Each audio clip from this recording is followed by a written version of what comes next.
In a cozy village where everyone knows each other, a mysterious puzzle starts with the death of Mrs. Ferris.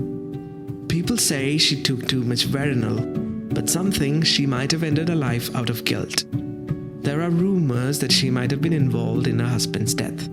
As folks try to make sense of all this, a new shock arrives. The sudden passing of Roger Ackroyd, who was close to Mrs. Ferris. He's found dead in his locked study, and there's a missing letter that Mrs. Ferris supposedly sent. This letter was said to have the name of the person who was blackmailing her, someone who claimed to know that she killed her husband. Suddenly, everyone in Roger Ackroyd's house becomes a suspect, his family, friends, and staff. This book was Agatha Christie's third detective story, starring the Belgian detective Hercule Poirot, who is brought back from retirement by a plea for help. Using his smart thinking and careful observation, he uncovers the truth hidden beneath the layers of lies and secrets. Agatha Christie has a remarkable talent for creating incredible detective and mystery stories. In the world of books, nobody even comes close.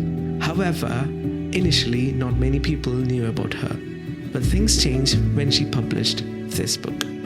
It was a big win for her and for literature as a whole. And one of the reasons why this book has stayed so popular is because it's nearly impossible to put it down once you start reading it. She brilliantly leaves crumbs of information for us to try and guess what's going on, but she also keeps us unsure because the hints aren't enough. In the end, all the loose ends are neatly tied up, and the murderer is revealed in a surprising way that will make you gasp.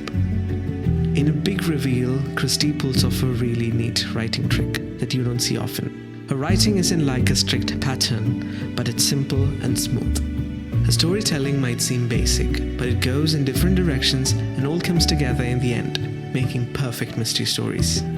Making a mystery that feels real and figuring out how to reveal it slowly is really hard, and Agatha Christie is a master at doing this. And what really stood out to me is that she doesn't just tell a story, she also shows us things about people when they are in difficult situations and how communities work. In most of Christie's stories, you can feel that she really gets a character and how they act. This book was a fantastic read, and just like any other Christie novel, trying to figure out who the murderer is almost feels impossible.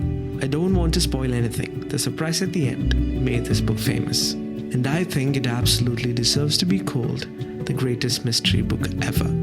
Thank you so much for watching. Happy reading.